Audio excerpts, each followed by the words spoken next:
ঈদের লম্বা ছুটির পর কর্মস্থলে ফেরা মানুষের চাপে কুমিল্লায় পরিবহন সংকট দেখা দিয়েছে।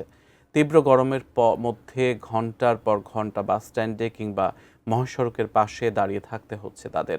আরও বিস্তারিত জানাতে কুমিল্লার জাঙ্গালিয়া বাসস্ট্যান্ড থেকে যুক্ত হচ্ছেন প্রতিনিধি হুমায়ুন কবির জীবন।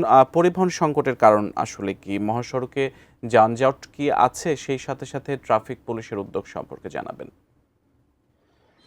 সিয়াম, আপনি যেমনটি বলছিলেন, আমি এই মুহূর্তে আছি কুমিল্লার কেন্দ্রীয় জাঙ্গালিয়া বাস স্ট্যান্ড এলাকায়। এখানে কিন্তু আমি আরও প্রায় ২ ঘন্টা আগে এসেছি। এখানে এসে যেটি দেখেছি যে আসলে ঈদের কোরবানি ঈদের যে লম্বা ছুটির পর যে যাত্রীদের যে চাপটা ছিল সেটা কিন্তু এখনও কিন্তু কমেনি। বিশেষ করে এই জাঙ্গালিয়া স্ট্যান্ড বাস স্ট্যান্ড সহ এবং বিভিন্ন শাসনগাছা এবং পদরবাজার বিশ্ব রোড বিভিন্ন মোড়ে কিন্তু আমরা যাত্রীদের চাপ এখনও দেখেছি। বিশেষ করে আসলে পরিবারের সদস্যদেরকে নিয়ে একসাথে কিন্তু ঢাকামুখী মানুষদের ভিড়টা একটু বেশি দেখা যাচ্ছে এবং আমরা অনেকে দেখেছি যে কাউন্টারের ভিতরে কিন্তু বসে আছেন গাড়ির জন্য, ঘন্টার পর ঘন্টা কিন্তু অপেক্ষা করছেন। সেই সাথে এবং পদরবাজার বিশ্ব রোডের এলাকায় বিভিন্ন জায়গায় কিন্তু ঘন্টার পর ঘন্টা কিন্তু যাত্রীরা কিন্তু দাঁড়িয়ে রয়েছেন এবং আমরা কয়েকজন যাত্রীর সাথে কথা বলেছিলাম। তারা কিন্তু বলছেন যে আসলে পরিবহন সংকট দেখা দিয়েছে। বিশেষ করে আসলে পরিবহন না থাকার কারণে কিন্তু তারা ঢাকা এবং চট্টগ্রাম বিভিন্ন এই কুমিল্লা থেকে কিন্তু ৬টি জেলার মানুষ কিন্তু যাতায়াত করে, যার ফলে কিন্তু এখানে বলা যেতে পারে যে মানুষের চাপটা একটু বেশি সেটা। এবং আমি যদি জানাই যে আসলে ঢাকা চট্টগ্রাম মহাসড়কের যানজট আছে কিনা, কিন্তু এখনও আমরা